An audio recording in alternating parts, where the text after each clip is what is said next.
اعوذ باللہ من الشیطان الرجیم بسم اللہ الرحمن الرحیم۔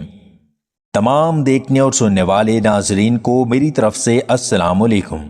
وہ رب کبھی مکمل طور پر آزمائش میں مبتلا نہیں کرتا، کہیں نہ کہیں کوئی دروازہ کھلا ضرور رکھتا ہے جہاں سے رحمت ٹھنڈی ہوا کے جھونکوں کی طرح آ کر دل کو پرسکون کرتی رہتی ہے۔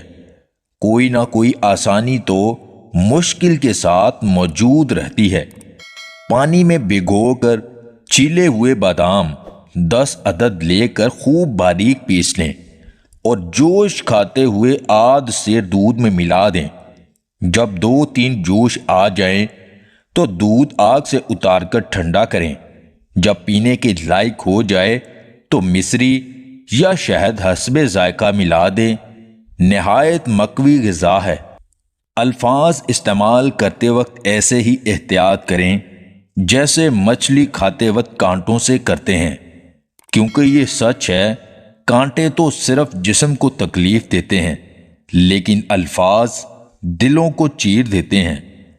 جب زندگی میں تمہیں کوئی ایسا شخص ملے جو تمہیں آدھی نظر سے دیکھے، آدھے لفظوں میں بات کرے اور انگلی کے کنارے سے تمہاری طرف اشارہ کرے تو اسے اپنی توجہ کا ذرا برابر بھی حصہ مت دو۔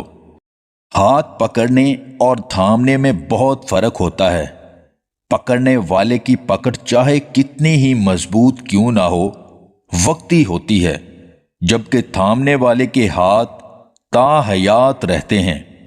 اگر آپ کو ہماری یہ ویڈیو پسند آئے تو اسے لائک اور شیئر ضرور کیجیے گا، اور مزید ویڈیوز حاصل کرنے کے لیے ہمارے اس چینل کو سبسکرائب کر لیں۔